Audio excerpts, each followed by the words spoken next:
Good afternoon, dear students. I am Pawar sir.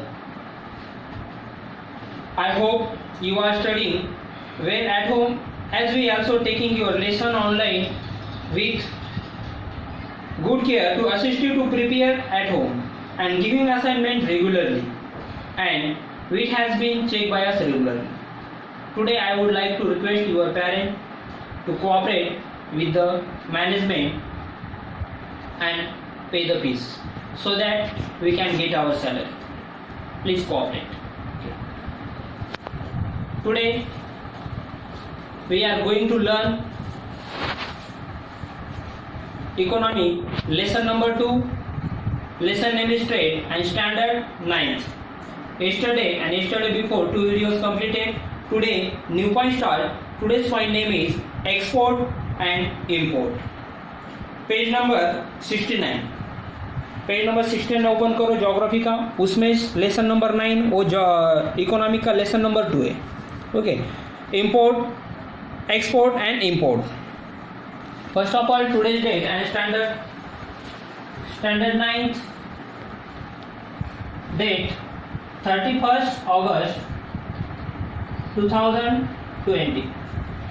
Subject economy.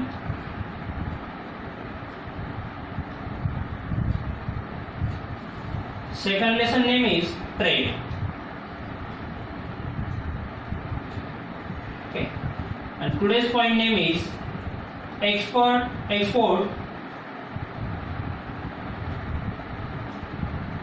and import.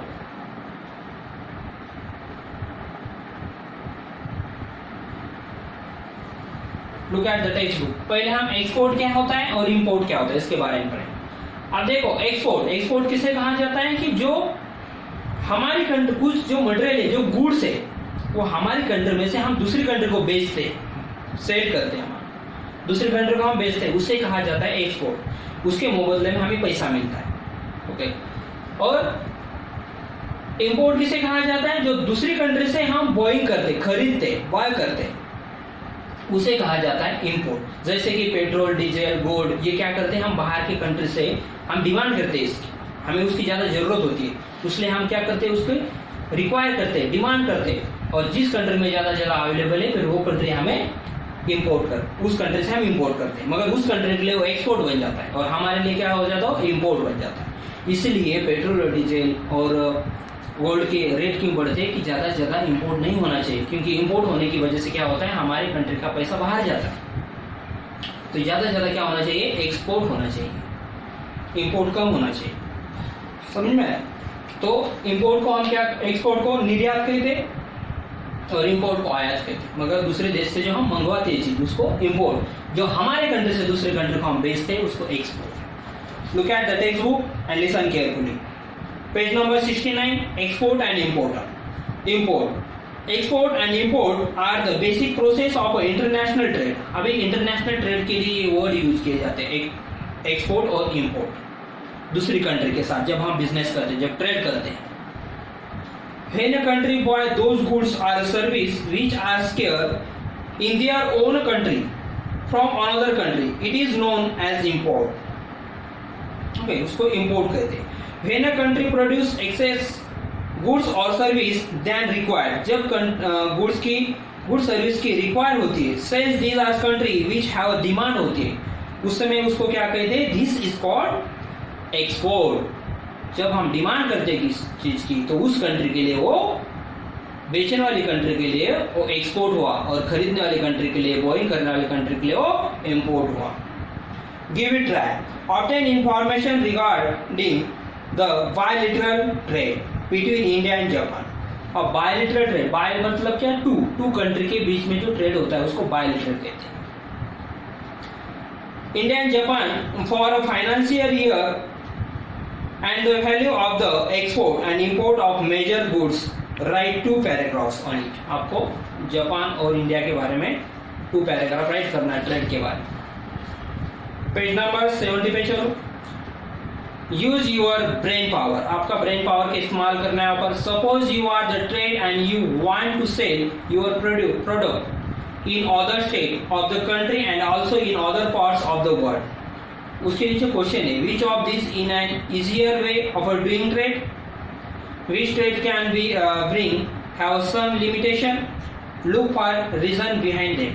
आपको ये आपका brain का power करके इसके आंसर देना है। बैलेंस ऑफ ट्रेड, अब बैलेंस ऑफ ट्रेड किसे कहा जाता है इसके बारे में हम पढ़ते हैं।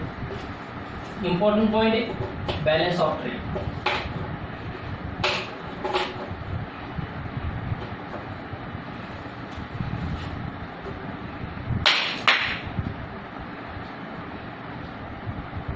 बैलेंस ऑफ ट्रेड,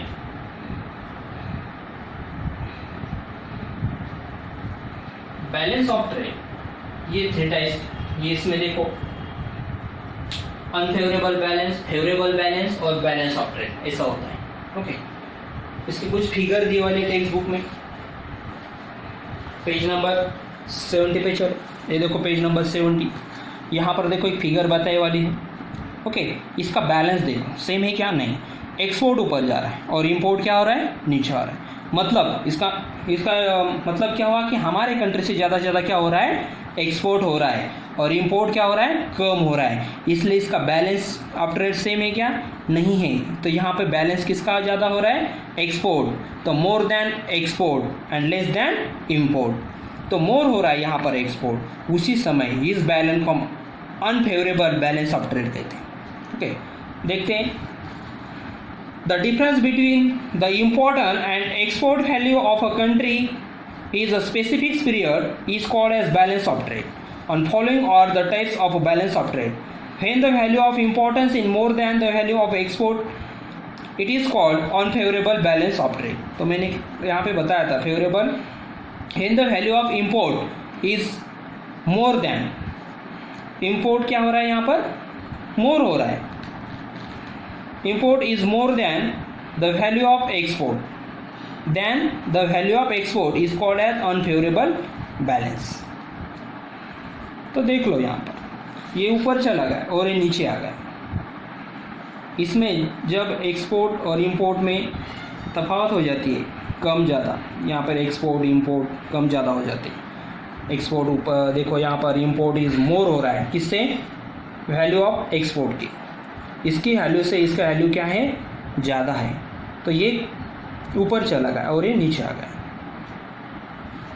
और यहाँ पर देखो आप next, when the value of export is more than the value of import, तो एक्सपोर्ट की वैल्यू किससे ज़्यादा है, इंपोर्ट से ज़्यादा है।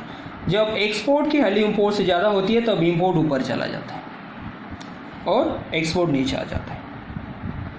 It is called favourable balance of trade, इसको कहते हैं फेवरेबल बैलेंस ऑफ ट्रेड। तो थर्ड वाला है फेवरेबल बैलेंस ऑफ ट्रेड, ये हो गया है when the value of export and import almost the same is called as balance of trade. दोनों का बैलेंस सेम है, इक्वल होता है, जितना एक्सपोर्ट होता है उतना ही इंपोर्ट होता है। जब सेम होता है और उनकी प्राइस में, अब इसका प्राइस भी इकोनॉमिक के रेट में, पैसे के रेट में, जब दोनों का सेम होता है उसी समय ये बैलेंस ऑफ ट्रेड बनता है। इसको कहते हैं बैलेंस ऑफ ट्रेड। समझ में आया, बैलेंस ऑफ ट्रेड इक्वल होना चाहिए वैल्यू के साथ। चलो अब इंटरनेशनल ट्रेड ऑर्गेनाइजेशन में जाते हैं हम।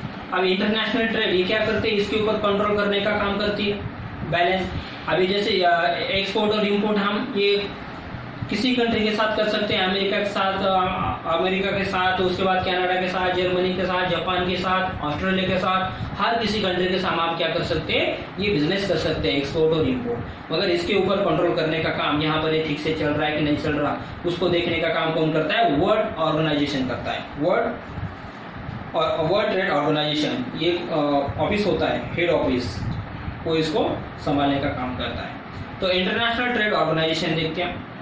Carrying out trade at international level is more complex process than a domestic trade.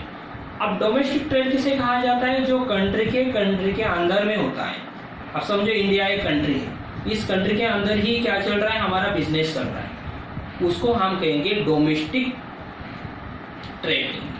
Domestic trade होता है, लोकल ट्रेड होते हैं, ओके, रीजनल ट्रेड होते हैं, नेशनल ट्रेड होते हैं, इंटरनेशनल ट्रेड होते हैं। इसके पहले मैंने बताया।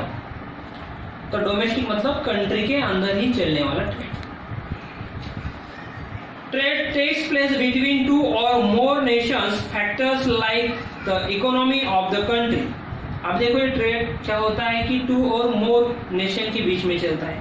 Factors like economy of the country, government policies, market, देखो वहां पर गवर्नमेंट पॉलिसी कैसी, उसके हिसाब से चलना चाहिए. मार्केट कैसे अवेलेबल है उस कंट्री में, उसके हिसाब से हम ट्रेड करते हैं. इंडिया में बहुत सारा मार्केट अवेलेबल है. लॉज, वहाँ के लॉज कैसे हैं, जुडिशियल सिस्टम कैसी है. ओके, करेंसी कौन सी करेंसी में है, डॉलर में होते हैं. अमेरिका में देखो डॉलर में चलता है, इंडिया में रुपीज में चलता है. लैंग्वेज कौन सी यूज करना है उसके ऊपर फोकस करना है. अगर ट्रेड करना है तो वो लैंग्वेज, हमें वो लैंग्वेज समझ में आनी चाहिए. तो ज़्यादा करके आउट ऑफ नेशन जब हम जाते हैं बाहर कंट्री में, तो हमें ज़्यादा इंग्लिश लैंग्वेज आना जरूरी है, etcetera. Influence the trade, the political relations between the two countries also influence the trade between them. Influence मतलब अच्छे होने चाहिए, उनके साथ दो कंट्री के बीच में क्या होने चाहिए, पॉलिटिकल रिलेशन भी अच्छे होने चाहिए. Sometimes the obstacle in the way of a trading affect the mutual relationship. और उसमें क्या होना चाहिए, ऑब्स्ट्रैक्ट नहीं होना चाहिए उन दोनों के ट्रेडिंग के बीच. अब्स्ट्रैक्ट मतलब क्या, बुरे नहीं होने चाहिए उसमें, अच्छे रिलेशन होने चाहिए, बुरे नहीं होने चाहिए. रिलेशन एडवर्सली, और रिलेशन के एडवर्सली भी नहीं होने चाहिए, उसका अफेक्ट होता है प्रतिकूल. To avoid this international economic and trade organisation came up the smooth then and justify the process of a trade between countries of a different economy standing. Some international economic organization were formed. These organizations work towards the facilitation and growth of international trade. The details of a few organizations have been given here in the following table. ये table के through हम वो समझ के लेना है. उसके पहले दो फिगर दिए वाले वो देख लो. यहाँ पर देखो हेडक्वार्टर ऑफ एशिया. अब हेडक्वार्टर ऑफ एशिया का ये ट्रेड का है, हेडक्वार्टर ऑफ एशिया का है. जैसे हमारा कंटिनेंट है 7 कंटिनेंट, उसमें से एक कंटिनेंट एशिया होता है. तो एशिया के ये 7 इसको एशियन कहा जाता है.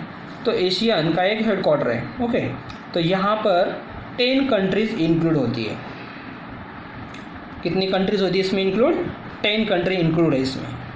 और ये नीचे वाला जो भी दिया वाला है, और वहाँ पर कैसे बिजनेस चल रहा है, क्या चल रहा है, उसके बारे में इसके ऊपर डिस्कशन होता है इस हेडक्वार्टर में, आशिया में.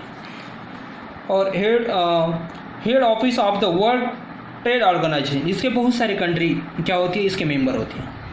ये पूरे वर्ल्ड के लिए होता है, पूरे कंटिनेंट्स के लिए होता है. ओके, 7 के 7. तो यहाँ पर ये ट्रेड के बारे में कैसा चल रहा है, क्या चल रहा है, कौन से कंट्री पर कैसा कंट्रोल करना है, किसको कैसे क्या बोलना है, किसको और ग्रोथ करने के लिए बोलना है, ये सब बातें कहाँ पर होती है, इस हेड ऑफिस में होती है. ओके, ये हेड ट्रेड है. और ये जो पूरे का पूरा ये सिंबल है, इसके साथ ये दिए वाला यहाँ पर है, ये हम कल के पीरियड में डिटेल में पढ़ें. Okay, now stop lecture, we will meet next video. Thank you.